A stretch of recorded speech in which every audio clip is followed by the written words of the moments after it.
Allez, bonjour à toutes et à tous. C'est encore un plaisir de pouvoir se retrouver ensemble. Parce que ce qu'on va faire encore ce matin, c'est élever le nom de Jésus, élever son nom parce qu'il a fait tellement de choses pour nous, un nom dans lequel nous avons placé notre confiance, notre foi. Mais ce sur quoi j'aimerais revenir ce matin, c'est qu'est-ce que c'est que cette foi? Cette foi, à quoi elle nous sert? Sur quoi elle est fondée finalement? Parce que la foi, oui, c'est l'espérance des choses qu'on espère, celles qu'on n'a pas encore obtenues, certes. Mais est-ce que ça se limite simplement à ce qu'on peut obtenir ou est-ce que ça n'a pas un autre fondement? Est-ce que ça n'a pas une autre saveur, la foi? Est-ce que c'est simplement un outil qui nous permet d'obtenir des choses ou est-ce que c'est le fondement de notre vie, quelque chose d'essentiel qui va nous servir à approcher Dieu, à le servir justement convenablement? On va essayer de décortiquer ça ensemble ce matin. Je vais commencer par vous lire le verset 8 de Luc 8, la deuxième partie qui nous dit seulement « Lorsque le Fils de l'homme viendra, trouvera-t-il encore la foi sur la terre ?» Mais moi, c'est un verset qui m'a quand même interpellé. Il y a j'ai identifié deux parties qui me semblent assez importantes. Yeshua, il se pose une question. Déjà, quand il va revenir, il va revenir et son retour, il ne sera pas sans conséquence. Ça, on le sait, on a lu un petit peu la parole de Dieu.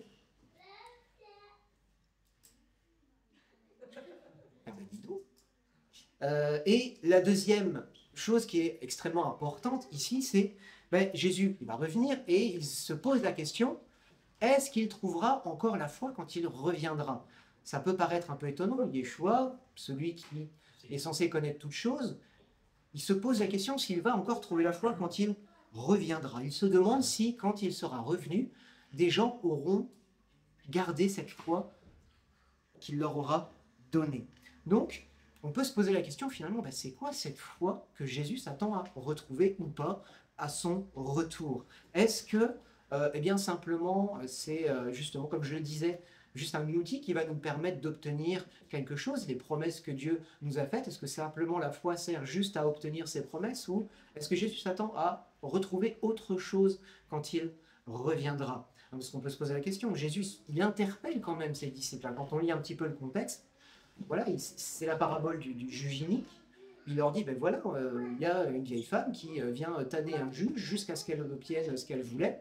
Et Jésus leur dit, vous êtes les enfants de Dieu et Dieu n'est pas un père injuste au point de ne pas vous donner ce dont vous avez besoin. Et Jésus leur pose cette question, est-ce que je retrouverai encore la foi quand je reviendrai? Les disciples, quelque part, est-ce qu'ils n'avaient pas vu les prodiges et les miracles? Est-ce qu'ils n'avaient pas été enseignés directement par Yeshua? Est-ce qu'ils n'avaient pas vu tout ce qu'il était capable de faire? Et est-ce qu'ils n'avaient pas compris qui il était véritablement? Et pourtant, Yeshua se permet de leur poser cette question. Est-ce que cette foi que vous avez vue et trouvée, je la retrouverai encore quand je reviendrai? On va aller jusqu'au Romains 10 et on va lire le verset 17. Et ce verset 17 de Romains 10, il nous donne déjà une première piste d'où doit venir cette foi. Romains 10, verset 17. Ainsi, la foi vient de ce qu'on entend, et ce qu'on entend vient de la parole du Christ. Déjà, la foi, elle ne vient pas de n'importe où. On n'a pas foi dans le journal télévisé, on n'a pas foi dans les histoires qu'on nous raconte, on n'a pas foi dans les choses qu'on s'imagine, on a foi, cette foi, elle doit venir de la parole de Dieu. Si cette foi elle est basée sur autre chose que la parole de Dieu, il va y avoir un problème. Romains 10, verset 17. Si cette foi elle nous vient d'autre chose que de la parole de Dieu, elle n'est pas fondée déjà. Elle est sur un bâti qui est branlant et qui finira par tomber et s'effondrer, parce que ce qui ne vient pas de la parole de Dieu n'est pas la vérité. Ne pas ce sur quoi nous pouvons nous appuyer. Donc, Yeshua, qui est cette parole incarnée, est celui en qui nous devons placer notre foi. Notre foi, elle vient de la parole de Dieu, elle ne vient pas d'autre chose. Si nous croyons en des choses qui ne viennent pas de la parole de Dieu, elles ne sont que mensonges. La science nous prouve des choses, mais encore une fois, moi qui suis féru de science, quelque part, j'aime lire les revues scientifiques qui nous expliquent comment fonctionne ce monde, quelque part. La science, ça n'est qu'une théorie qui est expérimentée et qui est vérifiée. Mais la science ne nous explique pas l'origine du monde. La science, elle se contente d'observer, de théoriser, pour essayer de comprendre comment ça marche. Et la science est très avancée aujourd'hui, d'ailleurs la parole de Dieu nous en parle, que vers la fin des temps, plus on avancera vers la fin des temps, plus la science s'accroîtra. Mais la science ne nous explique pas l'origine des choses. La science ne nous démontre pas la vérité. Elle explique les choses qu'elle voit. Elle ne peut pas aller au-delà. Ce qu'elle ne connaît pas, elle ne le connaît pas. Mais la parole de Dieu, elle peut nous amener dans des choses qui sont incompréhensibles. Jésus d'ailleurs nous dit qu'il nous révélera les mystères cachés de l'Évangile. C'est Paul qui nous rappelle cette parole. Donc, nous devons nous appuyer sur la vérité qui est la parole de Dieu. Hébreux 11, verset 1. Hébreux 11, verset 1. Or, la foi, c'est l'assurance des choses qu'on espère, la démonstration de celles qu'on ne voit pas. La science ne peut pas expliquer quelque chose qu'elle ne voit pas, qu'elle ne connaît pas. Elle peut peut-être le théoriser, mais l'expérimentation ne le permettra pas. Il y a des choses qu'on ne pouvait pas expérimenter il y a une centaine d'années, qu'Einstein avait théorisé, qu'aujourd'hui on peut voir. Mais quelque part, nous aussi, on peut se poser des questions dans notre foi. Est-ce que Dieu est comme ceci? Est-ce que Dieu agit comme cela? Qu'est-ce qui va nous permettre de voir cette foi mise en action? Si cette foi elle est basée sur la parole de Dieu, le jour où on va l'expérimenter, eh bien ces choses qu'on espère et qu'on ne voit pas vont se manifester. Mais cette foi, elle est basée sur des choses qu'on ne connaît pas, sur des choses qu'on ne peut pas comprendre quelque part. Si celui qui s'imagine pouvoir comprendre Dieu, il se fait des idées. Pourquoi? Parce que Dieu est tellement différent de ce qu'on est. Oui, peut-être que Dieu nous a fait à son image, corps, âme, esprit, il nous a fait d'une certaine manière, il nous donne son esprit. Mais on est à des milliers de lieues de savoir qui est Dieu, comment il agit, comment il pense. Nos pensées, elles sont diamétralement opposées à ce qu'il est. Et si on s'imagine pouvoir comprendre et connaître Dieu, eh bien on se fait des illusions. Pourquoi? Parce qu'on n'est pas dans la capacité de comprendre Dieu. Qui va nous donner cette capacité? C'est Dieu au travers des révélations qu'il va nous donner. C'est Yeshua au travers des révélations qu'il nous permet de comprendre. Et quand nous comprenons ces choses, ce sont des choses qui nous sont révélées et qui nous sont données par Yeshua lui-même. Ce n'est pas des choses qu'on s'imagine. On peut s'imaginer des choses, mais à un moment, il faut que ce soit Dieu lui-même qui vienne nous les révéler.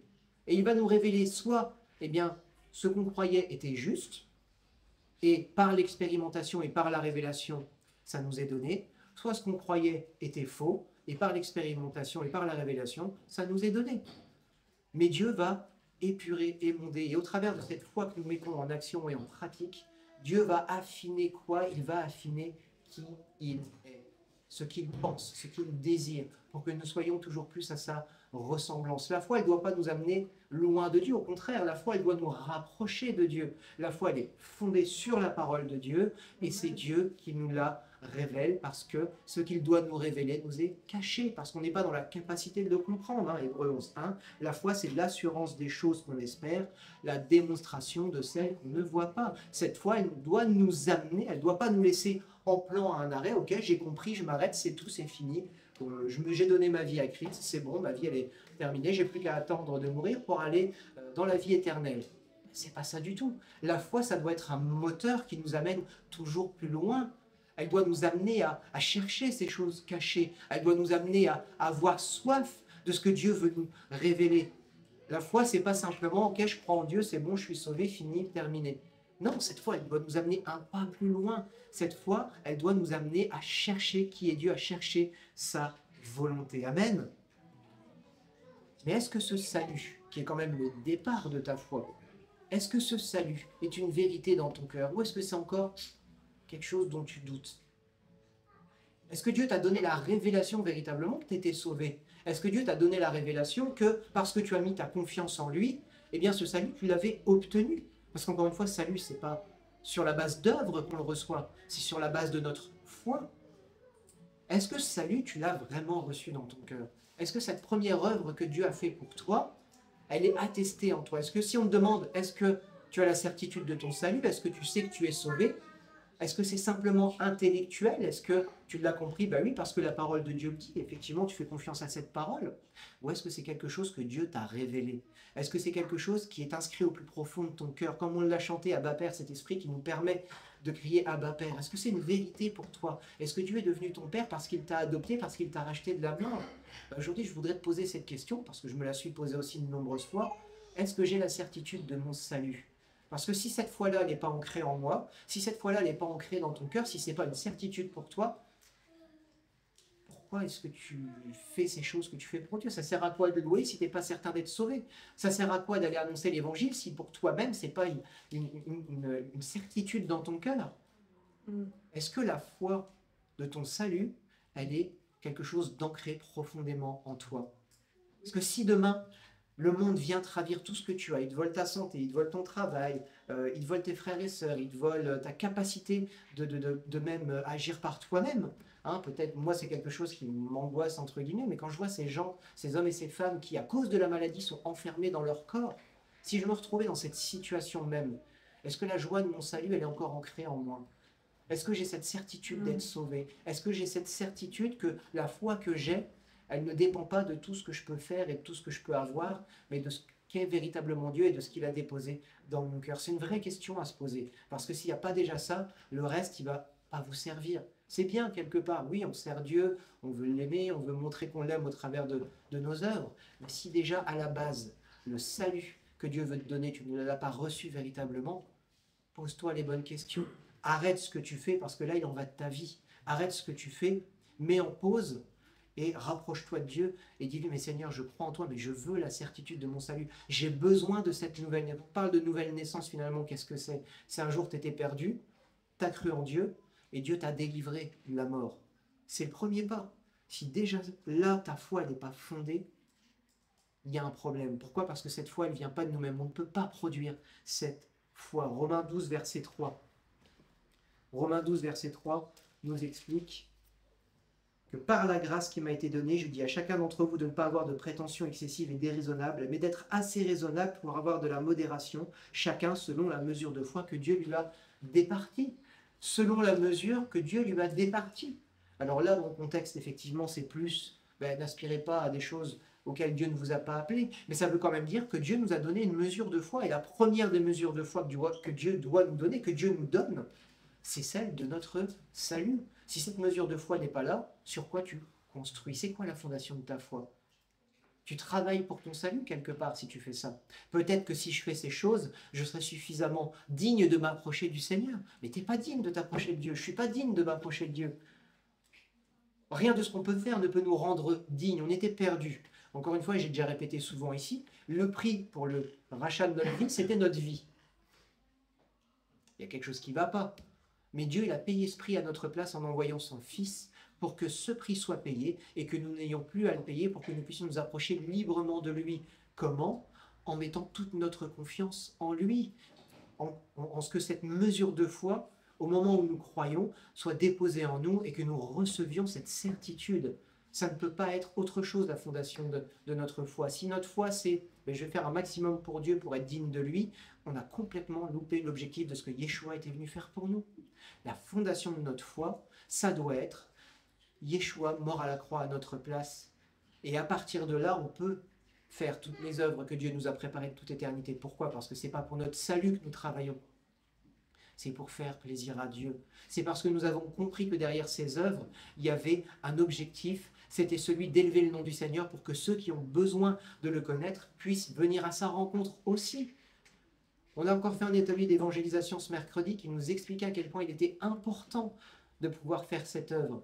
Mais si déjà nous-mêmes, le salut, je ne sais pas, on verra, mais quelque part, on est passé à côté et on a besoin de cette révélation en nous. Si encore tu t'interroges sur ton salut, arrête-toi 5 minutes, ou aussi longtemps qu'il sera nécessaire pour avoir cette communion avec Dieu et pour qu'il t'atteste que lui-même est devenu ton Père, que lui-même t'a racheté au prix de la vie de son Fils. Il faut qu'on ait cette certitude dans nos cœurs. Ça ne peut pas être intellectuel, ça ne peut pas être on verra, ça ne peut pas être je vais travailler jusqu'au moment où il va me la donner. Non, ça doit être quelque chose qu'on doit chercher. Ça doit être la fondation de notre vie avec le Seigneur. Amen. On revient à cette parole. 2 Timothée 3, versets 14 à 17. 2 Timothée 3, 14 à 17. Là, c'est Paul qui parle à un de ses fils spirituels et qui lui dit une chose extrêmement importante.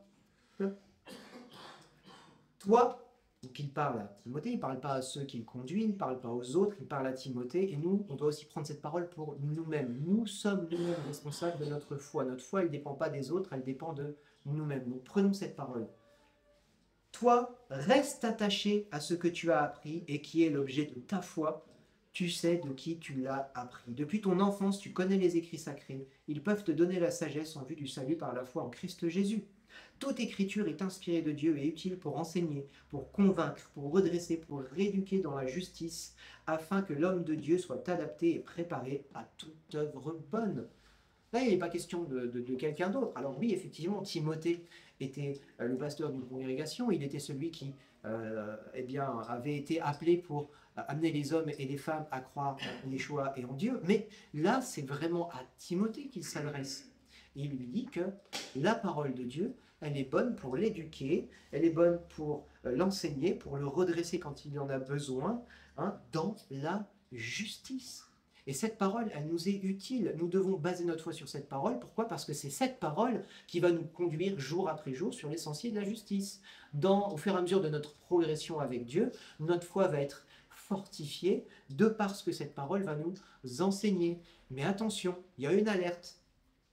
Toi, reste attaché à ce que tu as appris. Pourquoi est-ce qu'il lui dit cela? Timothée, il va être confronté à des hommes et des femmes qui vont avoir une autre opinion que lui.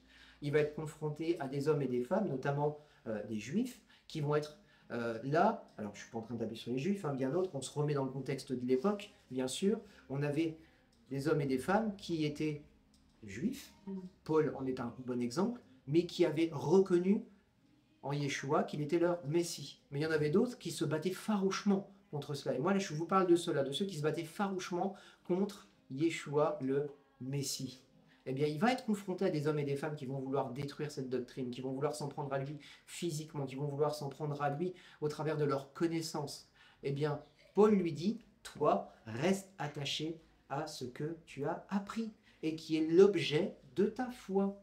Qu'est-ce que nous, on a appris de la parole de Dieu? Est-ce qu'on est certain de ce qu'on a appris? Ou est-ce qu'on a été chercher là-bas quelque chose qui nous plaisait, chercher là-bas quelque chose qui nous parlait, chercher ici quelque chose qui nous faisait du bien, et qu'au travers de tout ce qu'on a été récupéré, on s'est fait un joli melting pot, et si on s'attardait 2 minutes, on se rendrait compte que ce que lui dit, c'est pas très compatible avec ça, et que les deux choses combinées, ça va complètement à l'encontre de ça, et au final, on est dans une confusion totale.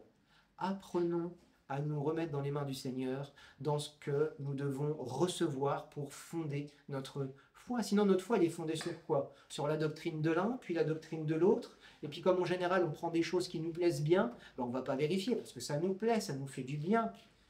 Encore une fois, je vous le dis, hein, la parole de Dieu, toute écriture est inscrite, toute écriture est inspirée de Dieu et utile pour enseigner, pour convaincre, pour redresser, pour éduquer. Ça ne fait pas plaisir de se faire redresser, ça ne fait pas plaisir de se faire reprendre, mais c'est vital. Il en va de notre vie éternelle. Et si cette parole, elle est utile pour cela, eh bien que nous puissions nous concentrer sur cette parole et demander à Dieu qu'est-ce qui nous est utile pour être convaincus que c'est la vérité, pour nous redresser quand nous sommes de travers, pour nous éduquer quand nous avons besoin d'attraper une éducation saine, selon la justice de Dieu, pas selon la culture des hommes. On en parle encore ce mercredi. Ce qui est bon aujourd'hui n'était pas il y a 20 ans et ne le sera plus dans 20 ans. Ce qui est bon aujourd'hui en Europe n'est pas bon au Moyen-Orient, n'est pas forcément bon même en Amérique. La loi des hommes, la bonté, la justice des hommes, tout ce qui est du facteur humain, toutes ces lois temporelles, elles sont limitées par le temps et par l'aspect géographique. Les lois de Dieu, elles ne changent pas. Pourquoi? Parce que les lois de Dieu, elles sont le reflet de ce qui plaît à Dieu. Et Dieu, lui, ne change pas. Il est le même hier, aujourd'hui et éternellement. Si on remonte à l'origine, même si on voudrait nous faire croire que le Dieu de l'Ancien Testament était un Dieu terrible, non, c'est toujours le même Dieu aujourd'hui, je suis désolé. C'est toujours le même Dieu qui a donné sa parole aux Israélites dans le désert. C'est toujours le même Dieu qui a fait mourir toute une génération dans le désert. C'est toujours le même Dieu qui a fait passer des nations par le fil de l'épée pour Israël. Pourquoi aujourd'hui on a l'impression que c'est différent? Parce que Yeshua est venu proclamer une année de paix. Une année où sa créature avait l'occasion de revenir dans sa présence. Mais ce que Yeshua n'a pas eu après, c'est qu'il y avait un jour de justice, un jour de vengeance pour l'Éternel. Et devinez qui c'est qui va venir accomplir ce jour de vengeance? C'est Yeshua. Donc le petit Jésus dans la crèche, si notre foi est encore basée là-dessus, il faut évoluer. Alléluia, Jésus, il est venu. C'est un jour de joie parce que c'était le jour où effectivement la parole de Dieu s'accomplissait. C'était le jour où effectivement l'homme avait cette capacité de pouvoir revenir vers Dieu. C'était un jour de joie. Mais on n'en est pas resté là. Il faut évoluer. Il faut que notre foi, elle évolue. Il faut que notre foi, elle grandisse. Si notre foi, elle n'est basée que ce que sur Dieu peut faire pour nous, il y a un moment où on va être limité. C'est une foi enfantine. Bien sûr, nos enfants, ils sont très intéressés par ce qu'on peut faire pour eux. C'est normal. Ils n'ont pas cette capacité de le faire pour eux-mêmes. Nos enfants n'ont pas cette capacité d'aller travailler pour subvenir à leurs besoins, pour payer une maison. Non, bien sûr. Donc on fait ça pour eux. Mais de la même manière, nous, notre foi, elle doit évoluer. Bien sûr, au départ, notre foi, elle est enfantine. Mais Paul dira, vous devriez déjà être des mensch, des hommes matures, des hommes faits, mais vous avez encore besoin du lait de l'évangile. Qu'est-ce qu'il est en train de dire à ces hommes-là? Votre foi, elle ne devrait plus être dépendante simplement de ce que Dieu fait, mais elle devrait être dépendante de ce que Dieu est, et qui vous donne la capacité de faire des choses dont vous n'êtes pas capable par vous-même.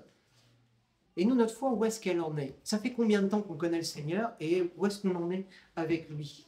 Est-ce qu'on en est toujours à Dieu peut pourvoir à mes besoins, Dieu peut me rendre des forces, ou est-ce que j'en suis aujourd'hui à oui, Dieu est tout-puissant, Dieu est au-dessus de mes problèmes, Dieu est au-dessus de toute domination, Dieu va me donner la force pour que j'accomplisse ce que lui veut que j'accomplisse. Alors je ne vous dis pas que c'est mauvais que Dieu puisse nous donner des choses, au contraire, il l'a dit. Mais il nous a dit aussi que cherchez d'abord mon royaume et tout le reste vous sera donné par-dessus. Il veut qu'on puisse le connaître. Son royaume, c'est qui? C'est lui. Son royaume, il est dans sa présence. Où est-ce qu'on sera dans l'éternité? Dans sa présence. Où est-ce que Dieu veut qu'on soit là aujourd'hui, dès maintenant? Dans sa présence, pas ailleurs. Même si Yeshua a dit « je les ôte pas du monde » et qu'on est encore là, bah oui, malheureusement on est encore ici pour un peu de temps, mais il n'a pas dit qu'on devait se mêler dans le monde et qu'on était loin de lui. Ce qu'il désire, c'est qu'on reste près de son cœur, c'est qu'on soit préservé de ce monde parce que Dieu est avec nous. Qu'est-ce que ça voulait dire, Emmanuel? Yeshua, qu'est-ce qu'il est venu faire? Il est venu amener la présence de Dieu aux hommes. Nous, on n'était pas capable d'aller dans sa présence, donc Yeshua est venu amener sa présence vers nous. Et aujourd'hui, on doit rester et demeurer dans sa présence de par une foi qui nous permet de voir au-delà des problèmes, de par une foi qui nous permet de comprendre autre chose que nos propres intérêts. L'homme est égocentrique, c'est comme ça, c'est pas autrement. J'ai presque même envie de dire c'est normal. Pourquoi? Parce que le péché l'a fait se recentrer sur lui-même. C'est quoi l'origine du péché? Mange le fruit de la connaissance et tes yeux s'ouvriront. Pourquoi? C'est une connaissance personnelle. C'est oui, Dieu t'a menti, Dieu t'a enfermé dans un an, et voilà, ça va te libérer. Bah oui, en fait, non. Le péché n'a pas libéré, le péché, il a condamné. Le péché, il a enfermé. Et ce que Dieu est venu faire, en mettant notre foi en lui, c'est qu'il nous libère de cela. Il nous permet de voir autre chose que notre propre intérêt, que les intérêts limités à ce monde. Il nous permet de voir ce que lui est, de comprendre qui il est, pour qu'on puisse accéder à autre chose que ce que ce monde nous propose, qui est la mort.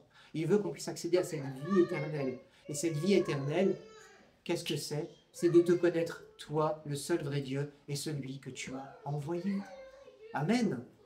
La vie éternelle, c'est connaître Dieu. Qu'est-ce qu'a fait Yeshua? C'est révéler Dieu au monde, pour celui qui plaçait sa confiance en lui.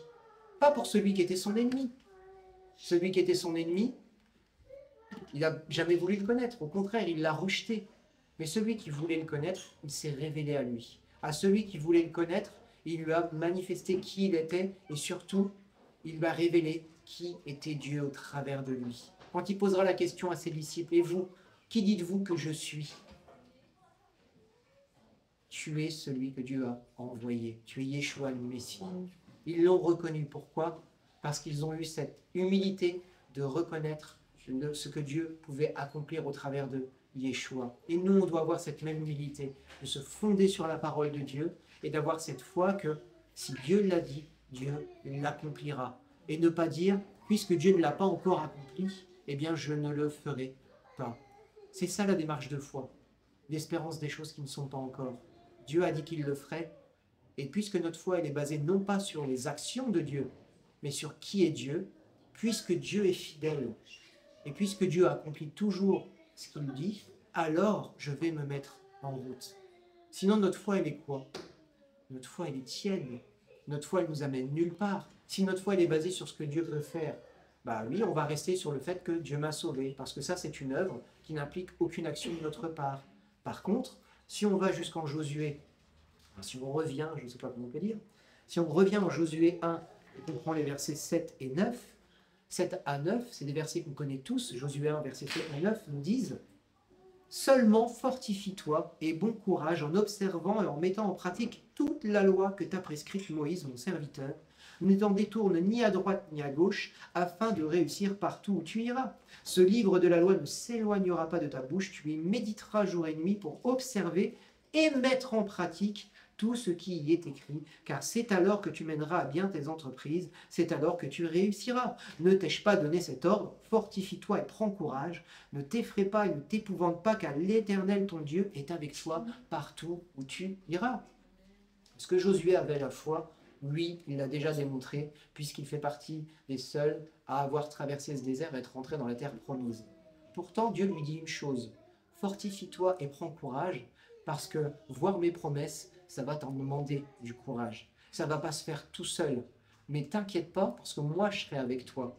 Mais cette parole que je t'ai donnée, médite-la et mets-la en pratique. Parce que c'est en la mettant en pratique, c'est en la connaissant et en la mettant en pratique, que tu verras les choses s'accomplir. Si tu ne veux pas mettre en pratique ce que Dieu te dit dans sa parole, ne t'étonne pas de ne pas voir ce que tu veux faire, ne pas réussir. Pourquoi? Parce que, eh bien, quelque part, tu utilises tes propres forces pour le faire. Mais si tu mets en pratique cette parole que Dieu te donne, encore une fois, tout ne se fait pas du jour au lendemain. On grandit jour après jour. Notre foi, elle est éprouvée, notre foi, elle est fortifiée jour après jour. Et au fur et à mesure que cette foi est éprouvée, on connaît davantage Dieu, on le connaît toujours mieux. Et au travers de cette connaissance que nous avons de Dieu, eh bien, on peut dire, oui, Dieu est avec moi. Et puisqu'il est ceci, puisqu'il est cela, puisqu'il est bon, puisqu'il est fidèle, eh bien, je vais pouvoir accomplir ce qu'il me demande d'accomplir. Amen.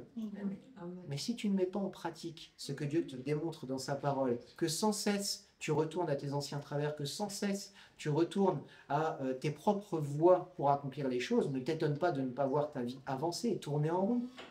Tu vas peut-être commencer à avancer, et tu vas te dire non, là c'est moi qui prends les rênes, et tu vas revenir fatalement à là où tu en étais. Pourquoi? Parce que tu utilises tes propres moyens. Et tes propres moyens, ils t'amenaient où avant? À la mort. La foi en toi-même, avant, elle t'amenait à des œuvres mortes. Elle t'amenait à des œuvres qui t'amenaient à la mort.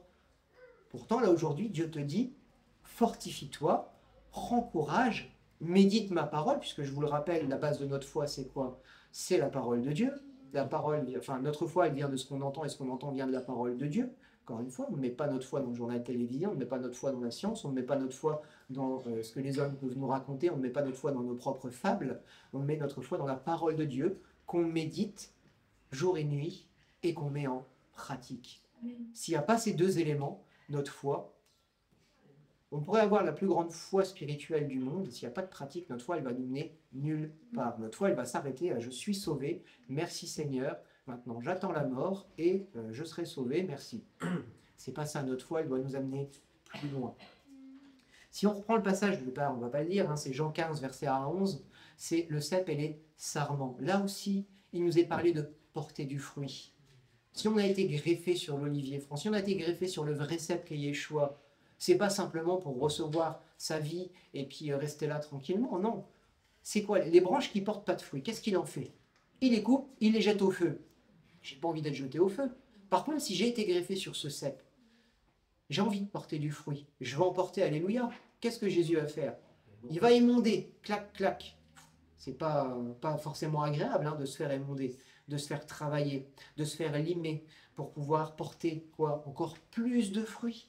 Il y a toujours une progression, mais cette progression, elle se fait au travers de l'obéissance. Notre fruit, il doit être visible et pas caché. C'est pas un fruit personnel, c'est pas un fruit spirituel. C'est un fruit qui doit être visible. Alors visible comment? Pas forcément au travers de grandes actions, pas forcément derrière un micro, pas forcément derrière une chair. Et moi aussi, je pourrais être derrière une chair et ne pas porter de véritables fruits et être sec parce que ma vie n'est pas fondée en Christ. Ce fruit, il se voit au travers d'une vie, au travers de ce qu'on manifeste, au travers d'une transformation. Hein, c'est ce fameux témoignage visible dont on parlait. Il n'y a pas forcément besoin d'ouvrir la bouche pour témoigner. Parfois, le simple fait d'être d'être ce que nous devons être en Christ, de manifester ce fruit de l'Esprit, justement, eh bien, ça nous permet de témoigner de Christ. Mais pourquoi? Parce qu'il y a un changement qui est profond, parce qu'on ne vit pas comme ce monde vit, parce qu'on n'a pas la même espérance que ce monde. Quand on entend parler de guerre et de bruit de guerre, c'est à nos portes quelque part. Le Moyen-Orient, c'est pas si loin que ça. L'Ukraine, c'est pas si loin que ça. On parle de peut-être nous voler notre épargne, de remettre en place non plus un service civique, mais un service militaire volontaire. Ouais, il y a quand même quelques petites alarmes. Qu'est-ce que je fais dans ces cas-là? Je ramasse mon petit pécule, je l'enterre dans le jardin, je me construis un bunker et puis j'attends que ça me tombe dessus? Ou j'ai placé ma foi en Christ et je m'attends à ce que, eh bien, il nous conduise au travers de ces temps pour manifester autre chose? Alors ça ne va pas être agréable, certes, ça ne l'est déjà pas maintenant, mais ça ne le sera pas encore après. Mais est-ce que ça doit m'inquiéter? Quelque part, oui, mais ça ne doit pas, cette inquiétude ne doit pas passer au-delà de la foi que Dieu a déposée en moi. Cette inquiétude, elle doit être véritable, parce que sinon, on s'en fiche, on va aller à Jacta Est, le sort en est jeté, on verra bien ce qui se passe, et puis non, c'est pas ça la vie en Christ.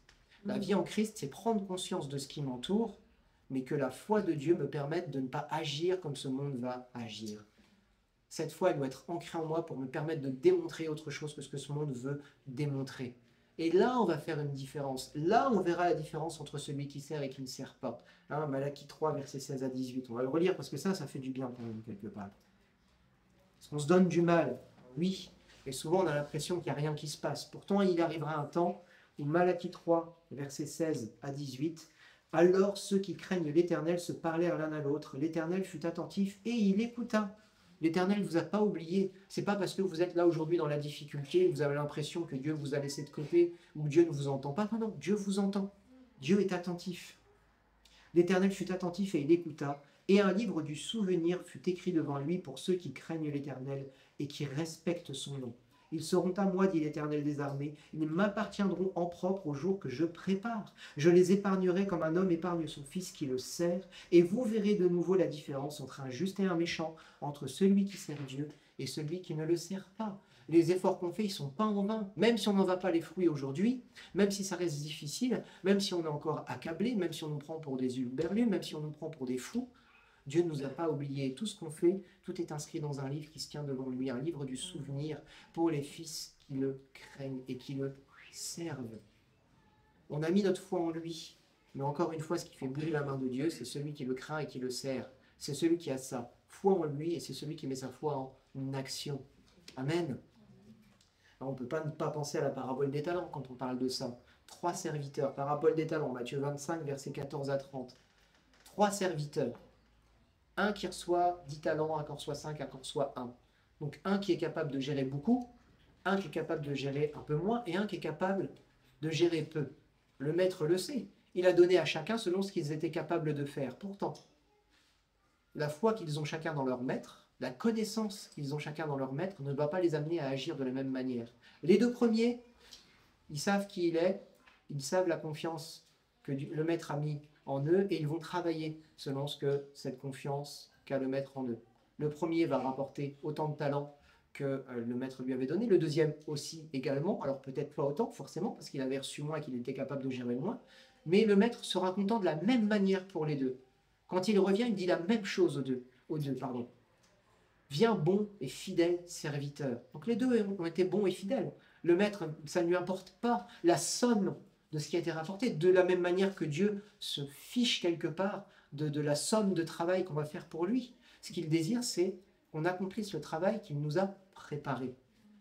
C'est pas parce que l'un aura converti 150 millions de personnes et que l'autre se sera contenté de mettre les chaises dans l'assemblée tous les dimanches fidèlement qu'ils n'auront pas la même récompense. Ils sont tous les deux sauvés. Et puisqu'ils auront accompli le travail que Dieu leur aura demandé, l'un n'aura pas une meilleure récompense que l'autre. Dieu ne réfléchit pas comme ça. Par contre, le dernier serviteur, lui, il ne va pas rentrer dans le repos de son maître ni dans la joie de son maître. Pourquoi? Parce que lui, il savait qui il était, il savait que le maître lui faisait confiance, mais cette confiance, il n'en a rien fait. Il a pris le talent, il l'a caché, et il lui a rendu tel quel. En gros, ouais, tu m'as donné quelque chose, mais tiens, je te le rends parce que je savais que tu étais un maître méchant. Est-ce que c'est la manière dont on voit Dieu? Est-ce qu'on voit Dieu comme un maître méchant qui va nous punir si on n'accomplit pas les choses qu'il veut nous donner? Ou est-ce qu'on voit Dieu comme quelqu'un de bon et fidèle qui, eh bien, nous fait confiance et que nous devons, au travers de cette confiance, agir non pas selon nos propres forces, que ce n'est pas les talents des serviteurs qui ont été fructifiés, c'est les talents du Maître. C'est ce que Dieu nous donne que nous devons faire travailler. Est-ce qu'on voit Dieu comme quelqu'un de fidèle et juste qui récompense ses enfants qui le servent, ou comme un Dieu qui punit sévèrement? C'est là que notre foi, elle doit évoluer. Notre foi, elle ne doit pas rester enfantine. Le Dieu perfecteur, pardon, ça n'existe pas. Dieu est un Dieu juste qui rétribue selon ce qu'on a fait. Et si on ne veut rien faire pour lui, mais bien sûr qu'il va nous tomber dessus quelque part à un moment. Il nous a tout donné au travers de Yeshua, alors il a le droit de nous tomber dessus. Et s'il nous tombe dessus encore, on devrait se estimer heureux, parce que tant qu'il nous reprend, ça veut dire qu'il nous aime et qu'il veut nous voir changer, évoluer, grandir, nous approcher de lui, pour arriver jusqu'à ce jour où nos yeux le verront. Parce que le jour où il, quelque part, abandonne, entre guillemets, Dieu ne nous abandonne pas, mais le jour où on est devenu trop dur, trop aveugle pour que Dieu puisse agir dans notre cœur, ben, c'est le jour où Dieu dit « Ok, tu as fait ton choix, je te laisse tranquille. Tu as choisi la mort, moi ça m'attriste, mais tu as choisi. » On l'a encore entendu ce mercredi, on l'a encore entendu dimanche. Il a placé 2 chemins devant nous, le chemin de la mort, le chemin de la vie. Il y a beaucoup de conditions pour marcher sur le chemin de la vie, mais c'est celui-là qu'il veut quand même nous voir emprunter. Donc nous devons faire évoluer notre foi. On ne peut pas rester le simple enfant spirituel qui se base sur ce que Dieu me donne. Puisque Dieu ne l'a pas fait, ben je boude. Voilà, Dieu ne m'a pas donné ce que je voulais, alors je boude. Dieu ne m'a pas fait gagner au loto, alors je boude. Pourtant, tu sauras un peu, si tu connais ta parole, que gagner au loto, pas sûr qu'il le fasse. Au contraire, méfie-toi, si tu gagnes au loto, c'est peut-être pas lui qui l'a fait pour toi. Parce qu'on a un adversaire qui lui aussi a un certain pouvoir sur cette terre. Hein, tous les royaumes lui ont été donnés. Il a même eu l'audace de faire monter Jésus sur une montagne et de dire voilà, tous les royaumes de la terre, si tu te prosternes devant moi, ils sont à toi. Il a ce pouvoir encore aujourd'hui. Donc attention à ce que nous demandons. Cette foi enfantine, même si c'est de la foi, elle peut nous amener très très très très loin de Dieu. La fondation de notre foi, c'est la parole de Dieu. Une parole de Dieu que nous méditons, une parole de Dieu que nous mettons en pratique, une parole de Dieu qui nous amène à comprendre que eh bien, ce n'est pas par nos forces que nous agissons, mais par celles du Seigneur. Amen. Jacques 2, versets 14 à 26, je ne vais pas tout vous lire, mais ce passage il est extrêmement intéressant parce qu'il nous rappelle qu'effectivement, si nous avons la foi, les œuvres, elles doivent suivre. Jacques 2, 14 à 26, vous lirez chez vous jusqu'au bout. Mes frères, à quoi bon dire qu'on a la foi si on n'a pas les œuvres? Cette foi peut-elle sauver? Jacques il pose une question qui est intéressante, puisqu'on dit que le salut est obtenu par la foi. Il n'est pas obtenu par des œuvres. Et là, Jacques il est en train de dire, mais ton salut, là, tu crois que c'est simplement ta foi qui va te sauver? Il est en train de leur dire, mais il faut grandir. C'est bien d'avoir la foi, mais il doit y avoir autre chose qui démontre cette foi. Si un frère ou une sœur sont nus et manquent de la nourriture de chaque jour, et que l'un d'entre vous leur dise « Allez en paix, chauffez-vous et rassasiez-vous », sans leur donner ce qui est nécessaire au corps, à quoi cela sert-il? Bon, en gros, tu as la foi, c'est bien, mais ta foi, elle t'a amené où? À être toujours aussi égoïste? À dire « Ouais, Dieu pourvoira, ouais, tu as foi en Dieu qui va pourvoir, mais est-ce que toi, tu peux pourvoir? » Quelque part. Alors, on n'est pas richissime, mais on a tous de quoi partager quelque part. Si tu vois ton frère ou ta sœur qui est dans la difficulté, mais je parle d'une vraie difficulté, hein, je ne parle pas de oh, je peux pas aller me payer un resto, tu peux me le payer s'il te plaît. Hein, j'ai déjà pas trop les moyens d'aller au resto, donc excuse-moi, non. Par contre, écoute, j'ai pas à manger, c'est la fin du mois, j'ai plus rien sur mon compte, est-ce que tu peux m'aider? Prie mon frère, prie ma sœur, Dieu va pourvoir. Là, je serais mal de me représenter devant Dieu après en lui disant, mais Seigneur, pourvois pour cette personne. On a forcément au moins un paquet de pâtes chez soi ou de quoi nourrir un frère ou une sœur qui est vraiment dans le besoin. Posons-nous les bonnes questions. Ma foi, est-ce qu'elle est démontrée par des vrais actes, des actes véritables, des actes de foi, justement, qui démontrent la foi en qui est placée ma foi? Ou est-ce que ma foi, elle est simplement une foi où Dieu pourvoira, Dieu fera, une foi enfantine quelque part?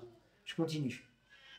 Il en est ainsi de la foi, si elle n'a pas d'œuvre, elle est morte en elle-même. Mais quelqu'un dira, toi tu as la foi, et moi j'ai les œuvres. Montre-moi ta foi sans les œuvres, et moi, par mes œuvres, je te montrerai ma foi. Non pas que ma foi soit basée sur des œuvres, non pas que ma foi soit enrichie par des œuvres, mais ma foi, elle est manifestée par des œuvres. C'est ce que je vous disais tout à l'heure. Le salut ne s'obtient pas par les œuvres, bien sûr que non.